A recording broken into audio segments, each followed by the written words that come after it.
Jeb, the great one, he's back again. With some new insight on Mob C, Trident Killers, Old Capes returning, the End update, and the Deep Dark Dimension. We've got a lot to dive into today. Welcome back, besties, it's me, Olivia Rodrigo. Today, it's time we take a look at the great one's Bluesky because, man, things have been popping again. If you enjoy this Jeb Bluesky series, this has got to be like part 9 or something, smash that like button right now. And so now, without further ado, that thing sitting on my back right now, the cape. In my humble opinion, capes are one of the coolest things that Mojang has done of all time. It's a great way to show off what you've been doing, personalize your skin a little bit more, but also, like, if you want something, then you have to be there in the community at whatever time to represent that thing. Now, one quick look at the Minecraft Wiki cape page, and you will see that there are actually so many capes. Unfortunately, some of these capes, at this point, they might stretch back to years before you were even born. What if you wanted one of those capes, but you did not win the birthday lottery, and you were born in, say, 2020?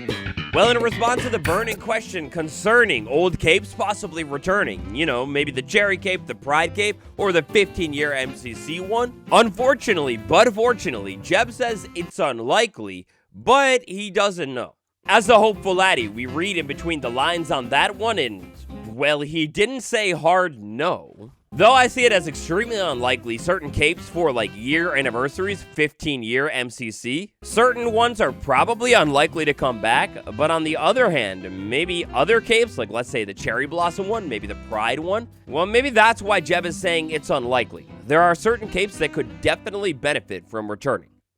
As of, in a recent Minecraft snapshot, a beautiful change was made to the Enderman where, oh my gosh, you could actually hit these things. As long as you don't ruin the thing they're inside of, you could hit the Enderman with projectiles now. Welcome to the future, baby. Being able to hit the Enderman with a projectile is one step. Imagine if we had the next step that Bedrock Edition actually already has, where things like Trident Killers, or basically in other words, automatic projectile shooters. With mob farms already being better on Java, imagine how hard they would go with a simple Trident Killer. But it seems like Mojang might not be big fans of the Trident Killer. I am a Redstoner, says Nick Redstone. Would there ever be any simple form of simple method added to Java to get passive experience? And tragically, Jeb closes the door on that one. He does not think so.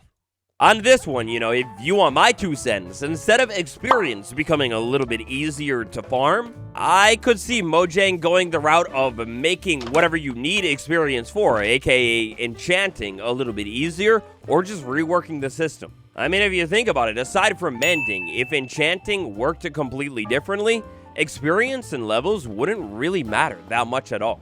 You wouldn't necessarily need some kind of super duper farm for them if you just had to, say, use your experience for mending and maybe less of it for enchanting.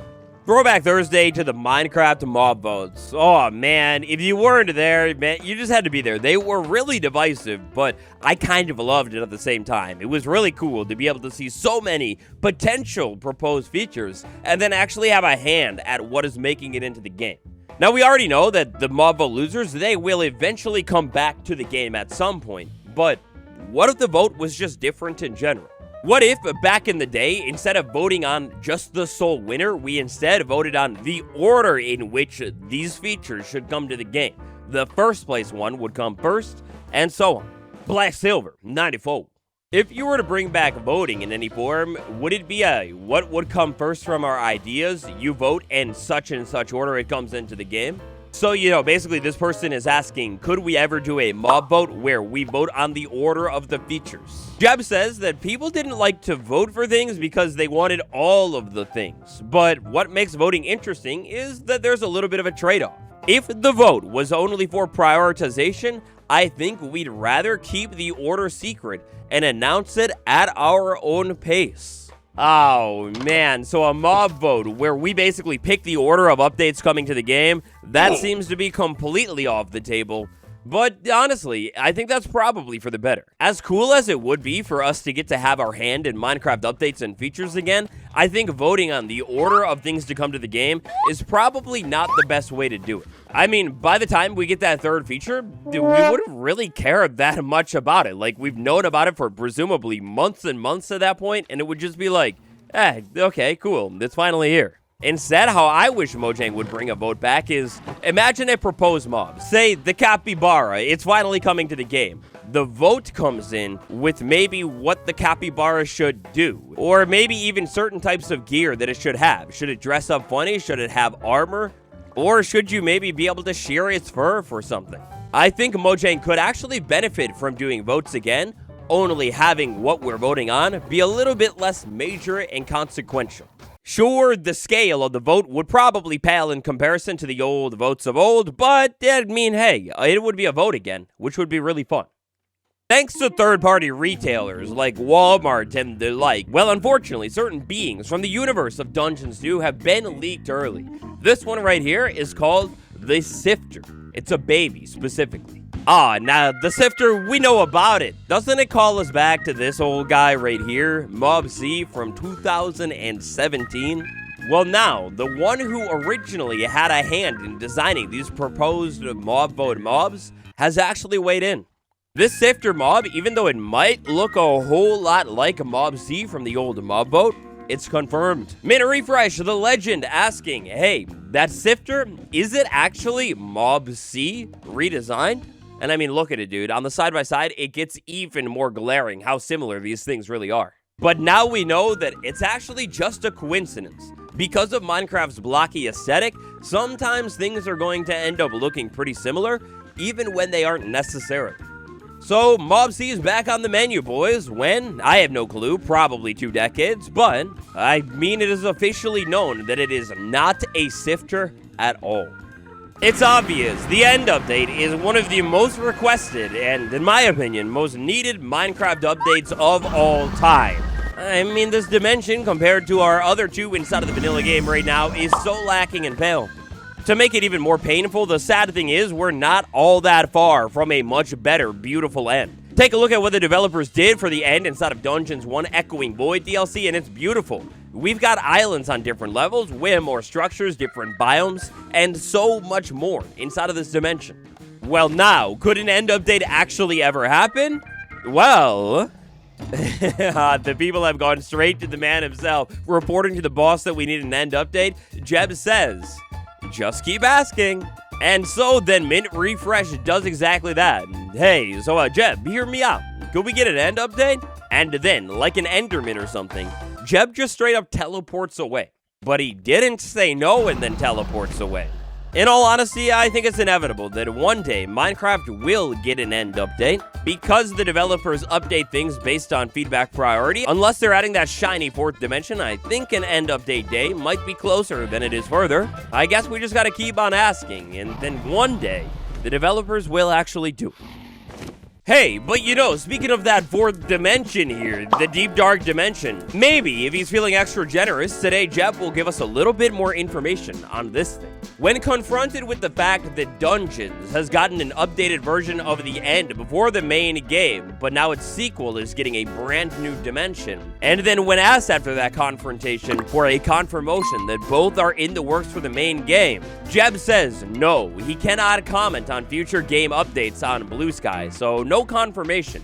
But on the bigger question of why not just add these things to the vanilla game as soon as they do to Dungeons, well, that's because vanilla is a complex product that a lot of people really care about, so they need to be very careful with the vanilla Minecraft game updates because it's going to affect everybody.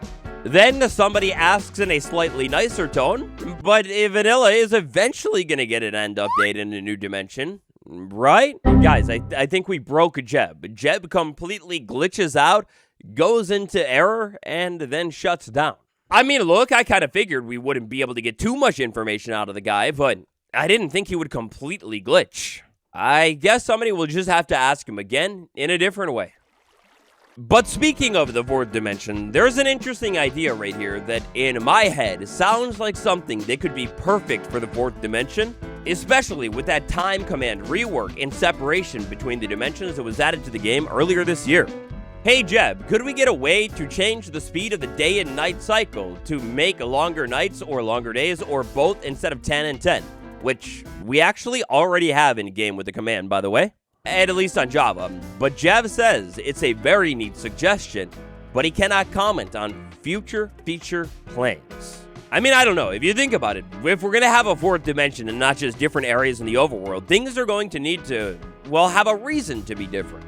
Imagine time or the rate of things, maybe even farms, progressing at a different scale over inside of this eventual fourth dimension. Something like days being longer or farms working faster inside of a new dimension could add a whole lot of reason to actually go over to this place and check it out. And now the dappled drop. I'd like to wrap up today's Jeb dive with the fall update of all time. Stark Thunder says, after all of that, no new animals for the dappled forest. I am so freaking depressed now. Well, first up, not to be that guy, but depression is a very serious issue, and I'm sure you are not depressed just simply because there is no new mob inside of this biome. You should maybe use that term a little differently and say you are so freaking sad now. But technicalities aside, it is a little bit of a bummer, I guess, that there's not a new mob in this biome. Like a squirrel or owls would have gone so hard. But at the same time, I mean, we do have a lot inside of this update, which is pretty cool. Something about Jeb's response to this one, it just really cracked me up. He just says, sorry, but the drop has plenty of other features, though. So yeah, as cool as it would have been to have bears or raccoons inside of this biome, you never know in the future. The devs like to implement feedback, so I guess if we just keep kindly giving them our feedback and suggestions, maybe one day it could happen. After all, if you think about it, a cool mob like a bird, an owl, or a raccoon, should it only be limited to this rare biome? Yeah, probably not.